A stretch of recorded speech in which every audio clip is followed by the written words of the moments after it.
I'd like to start by saying that I have been in education all my life.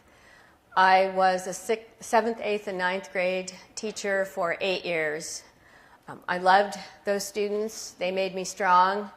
They made me laugh at myself, and they made me look in wonder at the world around me. I have been at the university level, too many years to tell you, but again, all of my life. I have been a member of communities. I have served on boards. I have worked hard to bring K through 12, the university, the community, and the world at large together. That has always been my mission. I have never seen them as separate. And while I know that in our daily lives we sometimes focus on what it is that we do most and we do best, I think it's so important, particularly in this time and during these economic times, that we remember we must all work together. The university belongs to all of us. We are all stewards of education. Nothing will break our hearts more than to read headlines like we read this morning in the newspaper. Education is what we have for our young people and for ourselves as we grow older. There is nothing that makes individuals feel less valued than believing that there will never be the opportunity to learn again, to be useful again. And the best way to be valued and feel useful is to work with those around us. And I know from the people in this audience that the best way for us to do that is through our university and our community as we work together. So I'm thrilled to have you here today, and I'm going to weave into my presentation some thoughts that I have had and which have always driven me to move education forward despite the climate of the country at certain times and despite the economic times. As the president of Colorado State University, it is my hope to improve access to students who wish to attain their baccalaureate degrees, a master's degree, and in some cases a PhD, as Provost Rick Krominski pointed out. And I do believe, as I said, that during these stressful economic times, the university must most importantly serve our students and the community. So let me point out first some of the successes of this institution. And again, from the point that I was told that I would have the opportunity to come here, and even before that, I was keeping track of what was going on at the institution. And it was difficult to keep up because there were so many wonderful successes that the institution had achieved. And students were involved, staff were involved, faculty, of course, are always involved.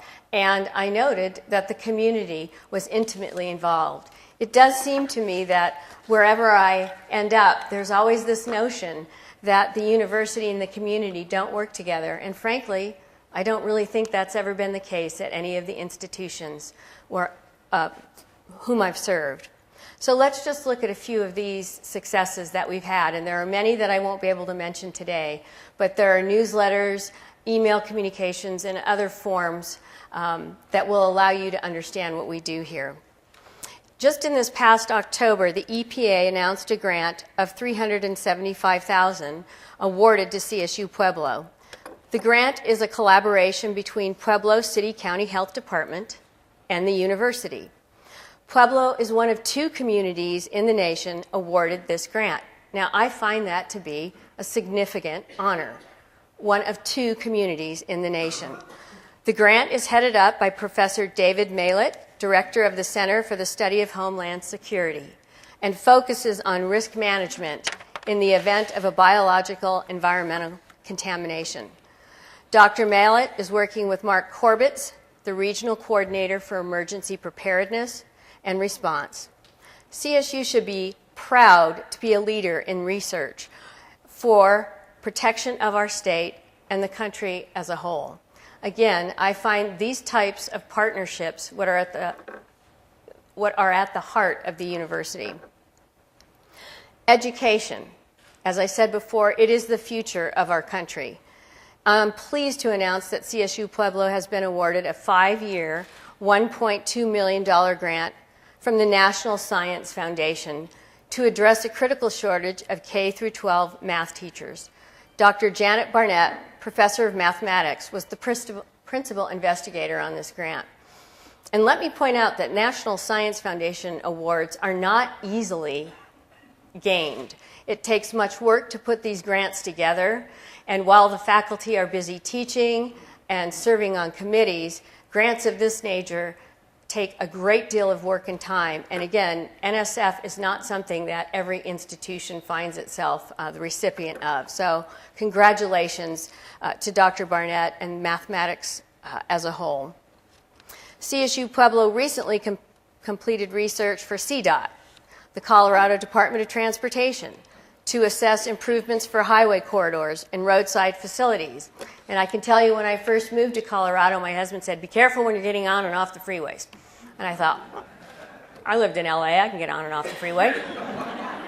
Little did I realize that the ramps are about 2 feet long. So you go fast, you get on there, and you just keep moving. So I do believe a collaboration of this nature will definitely help the community and the state as a whole. Finally, and most near and dear to my heart in a certain kind of way, CSU Pueblo received a STEM grant of $4.6 million, and I read about that in the paper before I arrived here, to continue educating our students in the areas of science, mathematics, engineering, and technology. Now, as many of you know, I was a theater major. So math, science, technology, it just threw me. Okay? I was a grave disappointment to my father, who was an engineer and who graduated from RPI. And he's probably rolling over in his grave today, bless his soul, to hear his daughter speaking before a university that has such an outstanding programs in these areas. I have to tell you a very short story. My father was determined that I would understand the importance of science, mathematics, all of these things that were so important to him. Okay? So on my 13th birthday, a teenage girl, coming of age, as it were, my father gave me a present that he knew would change my life. I opened it, tore it open quickly, and I looked at it and said, Dad, what is this? He said, it is a slide rule.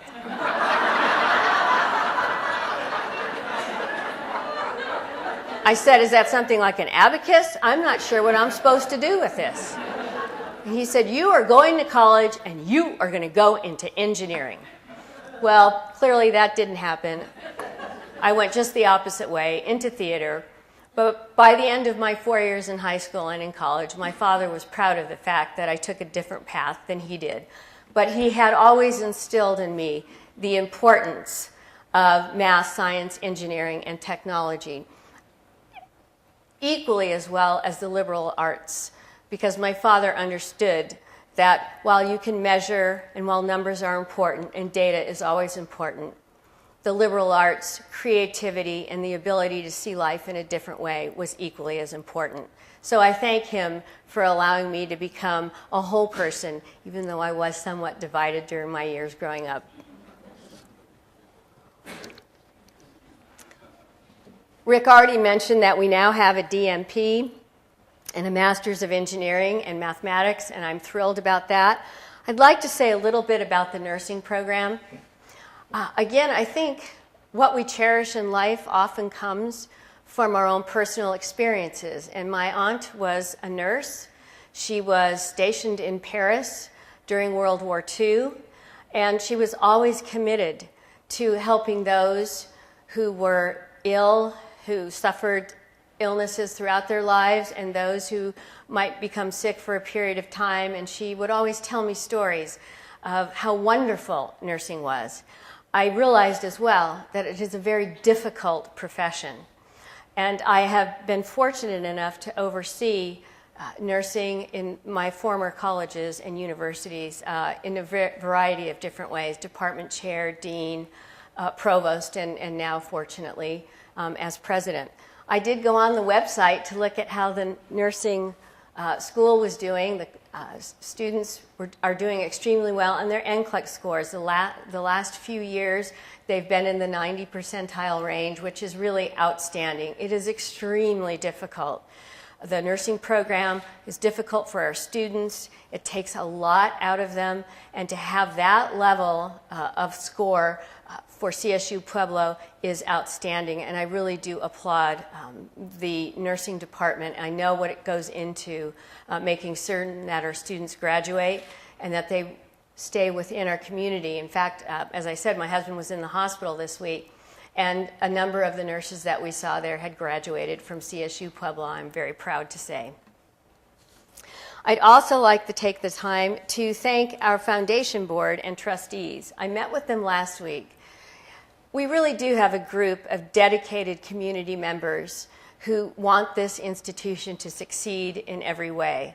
We talked for almost an hour. We are certainly going to continue to honor the many donors that this university has had, from the DeRoses and the wonderful football stadium to the Kane family and scholarships and many other donors who believe in this institution and know that it makes a big difference to the community with which it works.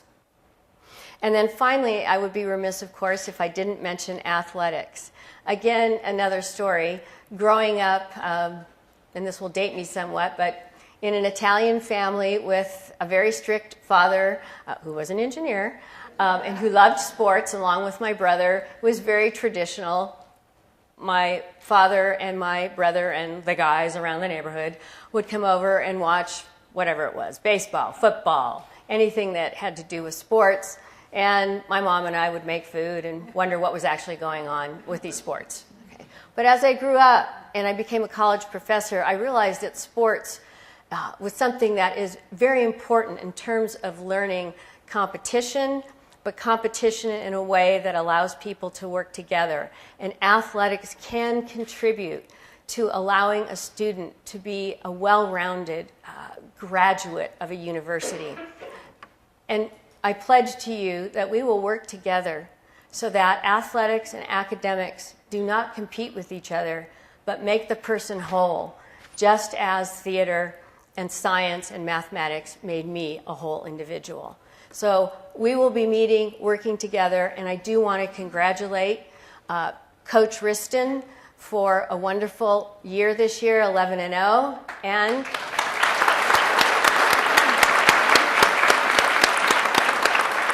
his team, the AD, Joe Folda, and all the other athletics that we have on this campus. And we will be finding out today, hopefully, that our own coach will be Coach of the Year. So we'll keep you posted on that.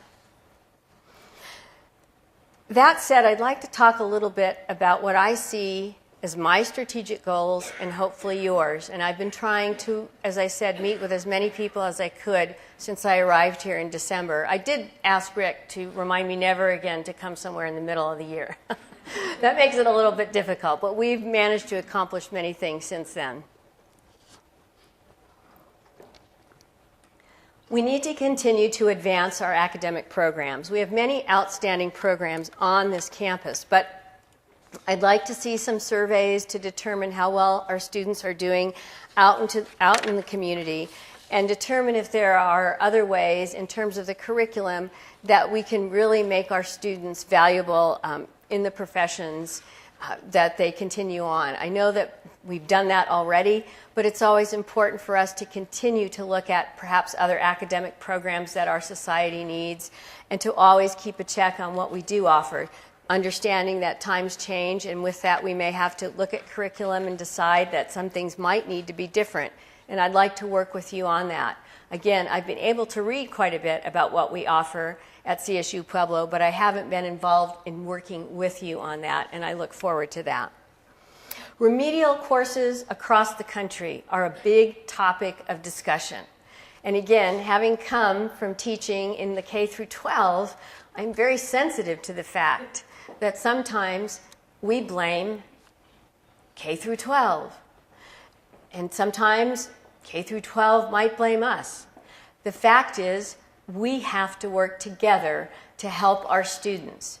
We have to find ways to help our students remediate. I can assure you that there will never be a time in society where some of our students will not need remediation. That doesn't mean that we don't continue to work in K through 12 to better ourselves and better our students. But we always have to be aware that there might be circumstances that cause us to look at our students and say, perhaps you need some additional support in this area, and we as an institution are ready to help you with that. So we will be looking at remediation, and we will answer the questions that the nation as a whole has. And believe me, I know that you are all keeping up with what is going on in this country in terms of education at every level. So we will be prepared to answer the questions that will inevitably come our way. Some of those questions will involve how are you as a university going to increase your retention, your persistence, and your graduation rates. I was a faculty for at least 15 years. I did not assume that it was my responsibility to make certain that we retained students and that they graduated. My responsibility, I thought, was to teach my students, help them understand and learn about the world. But as I moved up in administration, I realized there's more to being a faculty member than teaching and helping the student learn.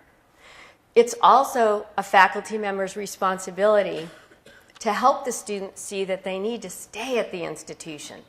And students will stay at institutions in large part because their faculty are their role models, and they want to be like them.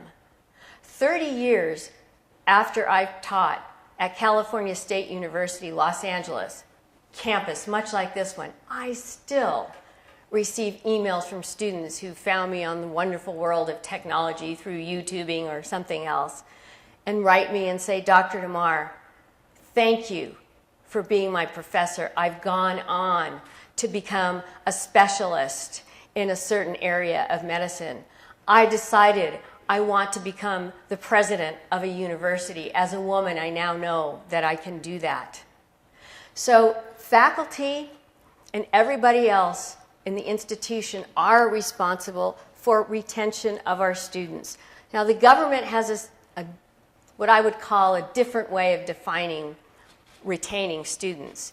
They basically look at first-time, full-time freshmen. That means a student who's come in generally from high school with a certain number of credits, and they watch them from the fall that they entered until the next year. And if they don't come back that next year in the fall, we haven't retained them. Well, that definition is very old. I'm sure some of you sitting right here in the front can tell me a little bit about that.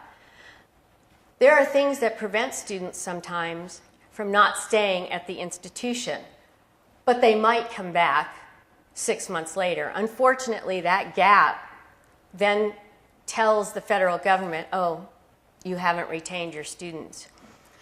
When I'm done at the university level, I am going to go on the lecture circuit, and I'm going to talk about what happens to our students and the fact that we need different federal definitions of what retention is, what persistence is, and how we graduate students. Make no mistake about it, when I went to school, I was fortunate. My family had the money to put me through, and I was able to graduate in 4 years. That simply is not the case for anyone. So we, not just the institution, but the community members, you have a loud voice and an important one. And we need to work with the federal government so that they can understand all levels of universities, whether we're a research one, a regional university. The government needs to understand that there are different definitions for each type of institution. We do pretty well here at CSU Pueblo. We've done better since the wonderful residence halls and athletics. Those types of things contribute to keeping students on the campus.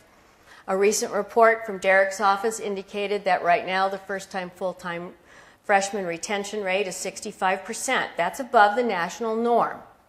But we need to do better, and I know that we're going to do better, and we will continue working on that.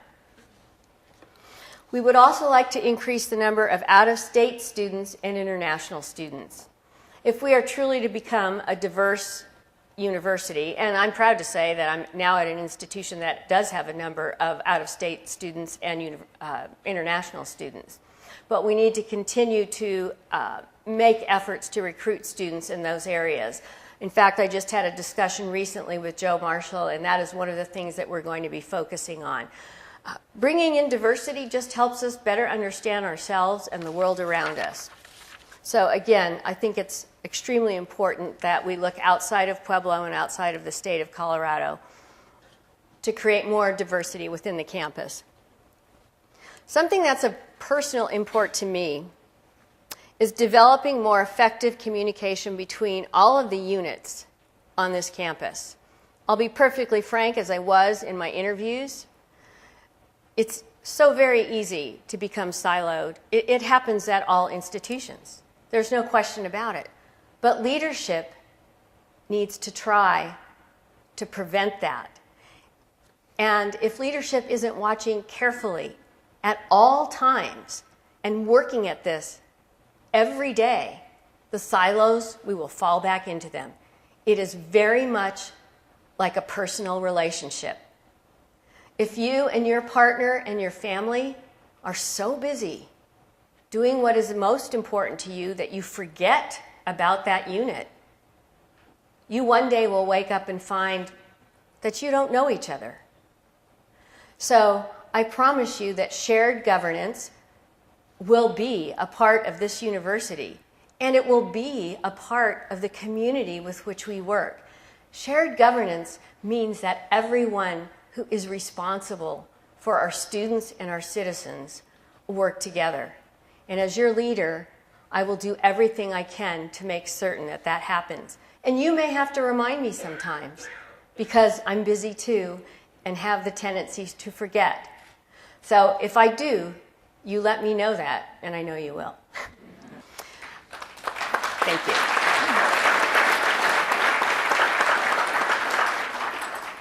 There are a few other things that we need to do in terms of our students. Right now, students graduate in blocks of 4 years, 5 years, and 6 years. We're going to work very hard to help them graduate in 4 years, but if not, keep them on the path to the 5 and to the 6-year graduation. We need to communicate more with our students. They are very busy. They have lives of their own. I know Student Affairs is intimately involved in constantly making our students aware of what is going on. In particular, we need to help them understand where they are in their academic career. We need to make certain that they understand that they're responsible for making payments to the institution, and we need to help them do that. We are also going to begin to participate in what is called Complete College America. Just raise your hand if you've heard of this recently. Okay, well that's not bad, but believe me, Complete College America is an effort being put forth by the country as a whole. And actually, we should be proud because Governor Hickenlooper was on the National Association for Promoting Complete College America. It's been a long time coming, I will tell you. In the past, universities were funded based on their enrollments. The more enrollments you had, the higher the funding typically. That created problems because we often felt that once we had the student enrolled, the pressure was off because we were funded. We're now realizing that we have to carry those students through, help them move through the pipeline so that they actually graduate. And the nation as a whole is going to make us responsible for that. Complete College America, and Colorado is involved in it, will be looking to see what our outputs are as a university. And I know that we can do this. We're data-driven. We assess our students. We assess our programs. We're always in the process of doing that. And we follow them oftentimes out into the community We ask our employers in the community, how are our students doing? That's what our Alumni Association is all about. That's what our foundation helps us understand. So Complete College America is something that I'm going to focus on, and we already have folks in the assessment office working on it along with other units on the campus. And I will be spending time at town meetings and visiting with all of you, better explaining what we mean by Complete College America. We do need to have greater efficiency and effectiveness so that we have, which we don't like to hear too often, but a monetary return on our investment, as well as the wonderful return on investment, which is our students who graduate and become a part of our community. We need to analyze historical budget data to determine overall cost to educate students by degree type and align recruitment plans to maximize fiscal efficiency. All my life, I've heard that academic institutions aren't businesses. Well, perhaps we're not businesses in the sense that we sell a product or that we're a corporation, but we do have a business side to us. We must be fiscally responsible. And as the president of this university, I promise you, we will be fiscally responsible. We will make certain that all units are treated equitably. And I will assume the responsibility that as the president, I have to work with each and every one of you to make certain that our university is fiscally sound, and we will do that because it is the only way that that will allow us to move our students forward. To that end, I am examining a number of things on the campus. We need to have clear administrative and financial policies so that all employees understand how to make the institution run effectively and efficiently. When I moved to Nevada and started a new young college, they didn't have any policies. And when I was interviewed, the CFO said to me, Leslie, do you know how to write policies? And I'm like, oh, of course I know how to write policies. I had no idea what he was talking about. When I got there, I didn't realize they didn't have any policies. Now, we're much farther along than that, but many of our policies need to be rewritten, and there just need to be some that must be written. So we are going to be working closely on that to make sure, because while we don't want to be bound by policy in a way that we can't ever move forward, policy sometimes helps us, gives us direction, and allows us to move forward. So a policy has to be something that is beneficial but does not create such a disadvantage that the institution can't run, that otherwise known as bureaucracy. And then finally, as Rick pointed out, and I'm really relying on Rick to help me with this quite a bit, we are going to develop a more streamlined but open budget process. Okay. I believe that you need to know what our allocations are, who is receiving what, and how that helps the institution as a whole. And we should never feel embarrassed to share that with community members because we're using state funds and we need to make certain that we use them for the betterment of the university and as stewards of education. So I'll be meeting with the Senate and with other groups throughout the campus to make certain that we have more streamlined budget processes. I don't know that we need a summit every other day, but I certainly want you to feel that you know exactly what we are going to be doing. I think that we have done a marvelous job here with funding and scholarship monies for our students. We need to continue to increase awareness of CSU Pueblo, but I think you've done a marvelous job with that. I remember the first time I drove down and then drove back up and saw the wonderful billboards with CSU Pueblo on them. It really does make your heart stop, and it's like, yeah.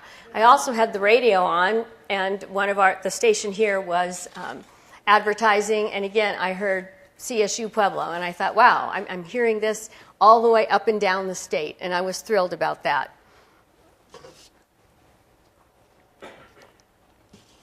So I compliment you on all of the marketing and advertising that we've done, and again, certainly athletics and sports contribute to that. It's called the spillover effect. Hundreds of thousands of advertising dollars are given to us through athletics and other types of activities that we're involved in where we don't have to pay directly an advertising firm to help us with awareness for our institution. And finally, I'd like to point out just how much CSU Pueblo does affect the community. If you haven't read it, you really do need to read Professor Kevin Duncan's Economic Impact Report, which he completed in 2010, which really talks about the ways in which CSU Pueblo and its graduates affect every industry and agency in this town. And I'm going to be bringing it with me to the legislature, and we're going to talk more about it. I've asked Kevin if he might consider updating it, and he tells me that these reports are usually good for 3 to 4 years, but I'm going to be working closely with the School of Business because they can help us market ourselves and allow all of the agencies and other corporations, school districts, and so on understand how important it is to have a university in their midst. Every time there's a report on what makes a town or a city successful, one of the key factors is the fact that you have a university in that town. It affects all of our economic institutions. It's an economic driver. And the fact of the matter is, without a university, you oftentimes will not have large businesses come to the region. If you don't have students that you're educating in that region, you often, for example, I'll give you an example. A major store had wanted to relocate to Nevada, but they just felt that the students there weren't being educated enough. There weren't enough institutions of higher ed, so they decided at that time to not move to Nevada. That was a huge blow, as it is to any other state or region when a company of that size determines that it won't be able to get the workforce, the educated workforce that it needs. So we will continue to work on that. We will work as a university and as a community. I want to say that I became interested in this university long before, and I think you know this if you've been at my interviews, long before I even knew there was a presidency. I needed an aspirational peer for my college, my young, small college in Nevada. And I came across CSU Pueblo, and I saw the things that it had accomplished since it became a part of the CSU and even before that. And I thought this institution would be the perfect institution for us to role model ourselves after. And I had no idea, it was almost a premonition, that I would be here and actually have the wonderful opportunity to work with all of you. And I am so grateful for that opportunity. And thank you for coming today. And I do want to share one last anecdotal story with you. When it came time for me to leave Nevada and Nevada State College, of course there were some people that were happy to have me go, as is always the case. But there were many people who were not. They used one argument over and over to get me to stay there. You know that it's a desert and it doesn't get too cold. They said, "You will die in the frozen tundra of Colorado." So I thought, yeah, that's not the way I want to go. So I want you to know, I have come here prepared in many, many ways.